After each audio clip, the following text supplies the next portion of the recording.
What's good, everybody? It's your boy O'Shea Duke Jackson, back at it again with another episode of The Celebrity Junk. Black men, I have a really important video for you guys today. And the video is simply this: criticizing black women from the black male perspective doesn't work, okay?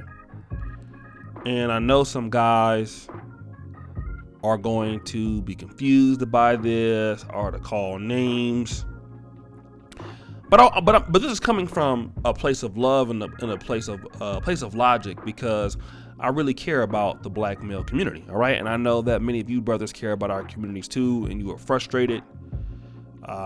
Things are getting bad, if not worse, and everybody's affected, right? You guys have, wives or girlfriends or sisters. Some of them might be black, some might not be black, as far as their, your insignificant others, or significant others rather. But I do want to talk about Malcolm X real quick. The reason why I want to use Malcolm X is Malcolm X was an awesome debater. I got a chance to see him, posthumously debate at UC Berkeley, debate African American, elite. He debated at Harvard, UC Berkeley, and I've never seen him lose a debate. He fared very well in all of them. And the one thing that I could gather from what Malcolm X was saying in his debates about racism, he was 100% right. And white people that he was debating against or in dialogue with, they didn't have an answer for whatever he was saying, because it was the truth. But the reason why Caucasians never changed, and many of you feel that even right now they have not changed, is because Malcolm X's positions were not able to produce the power to make them change. And racism and white supremacy and all of those things continued to fare very well after his, murder. Blacks were still making those valiant points, and they fall upon deaf ears. And the reason why they fall upon deaf ears is because you are not in the position to change it, or you haven't done what is necessary to force someone to change it. When I read the comments on my channel, or I talk to black men in person, and you talk about the issues that African American women have, I talk to brothers on the continent, problems that African women have. You're not wrong about those problems. But see, just like Malcolm X, you don't have the position or the enough of power or authority to change it. Okay? Now, what's different with you is you can eventually change. I'll talk about that. But people are not going to listen to you when you have no power to change it. What do I mean is this: when you can clothe or feed or hire or fire people, then you have the power to change things. When you look at African American women, a lot of brothers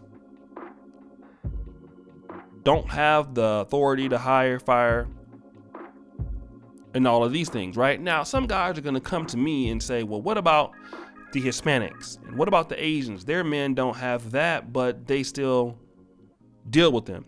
You have to understand that those people come from a different culture, all right? I believe that if you were to move to Germany with a group of African American women, and they come to Germany and you're outside of your foreign land, you would get a lot more submission from those women because they need you.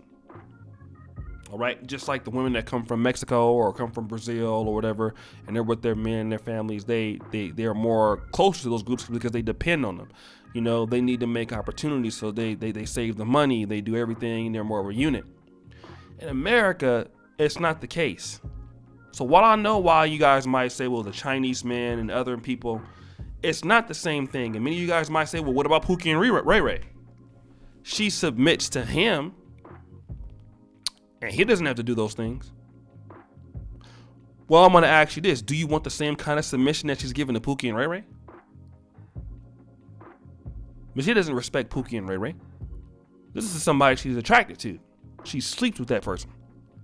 But she will dog him. I mean, why do you think that they were going all on sites and going on news channels talking about DLL brothers and brothers were lazy and all they did was sell drugs? Well, they were messing with those guys, but they didn't have any respect for them. You are the kind of black man that I believe deserves respect.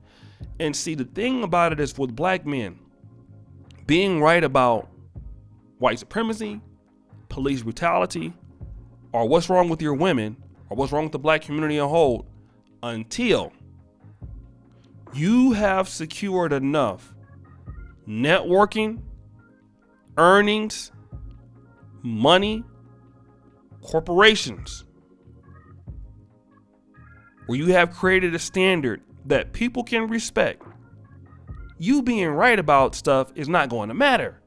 Just like Malcolm X in the Nation of Islam, when they were right about white supremacy, and they still are, white people didn't respect it.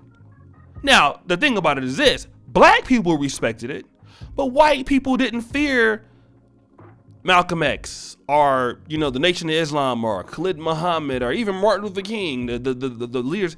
They didn't fear those people because they knew that they couldn't enforce what the whites were doing. It's only until you can do that. And black men have to understand that a lot of times your criticisms of African American women are going to fall on deaf ears. Now, I do believe that with black men, many of them, some of them at least, dating interracially, that's something that a lot of brothers have used to their advantage. You guys know where I stand on it, but I can understand why some brothers feel that's the right choice for them. All right? Some brothers have left their hometowns and things like that. But the thing about it is this: people are going to listen to you when you own the business in your community, when you have the power, when you have the money, when you have the opportunities. And a lot of people think, well, they just want Pookies and Ray Rays. And, I guess there is a truth to that for some women, but those are not the women that you want anyway. All women respect power. If you're a man and you're doing something, you have an impact on the community, you have an impact on opportunities being given out, you have created lanes, you are respected in the black community. I won't say just like the white community, but you're still respected, if not more in cases. So black men have to really be concerned about doing the work so that people listen. And it's just not black women that's not listening to black men. The police don't listen to black men. When it's us out there getting shot in the streets, that's us out there dying. It's not anybody else outside of Breonna Taylor. But, nobody takes black men issues serious. And you would be right for all those things, because you have to put your money behind those things. You have to put a movement behind those things. You have to have ownership of businesses behind those things. All of those things that if you want to be somebody that people respect, you have to have ownership. You have to have control. In the communities that many brothers are trying to leave so much to go to other places, you have to run them. You might not have to live in them, shout out to Brother George Macon, but you need to run them. You need to be able to create opportunities for yourself and for other people, and when you do that, people listen to you. See, you just can't have points. It's not enough for you to have points. It's just not enough. I really wish that I was able to just say, you know what, it's enough for you guys to have points. It's no problem. But that's not how it works. You need some success behind those points. A lot of guys are going to disagree with me. That's fine. But I'm telling you how it works. Just like the voting block. You better have some money behind your agenda. You want the black community to respect you, want black women to respect you, better have some money behind your agenda. You're going to go to the white community and the Asian community, you better have some money behind your agendas, brothers. If you don't, nobody's going to listen to us. And that's just the truth. Guys, it's your boy, O'Shea Duke Jackson, back at it again with another episode of The Celebrity Junk. Subscribe, hit the bell. It's your boy. Really, thank you so much. O'Shea Duke Jackson. Subscribe, hit the bell. And as you know, the buffoonery remains at an all-time high. I'm out.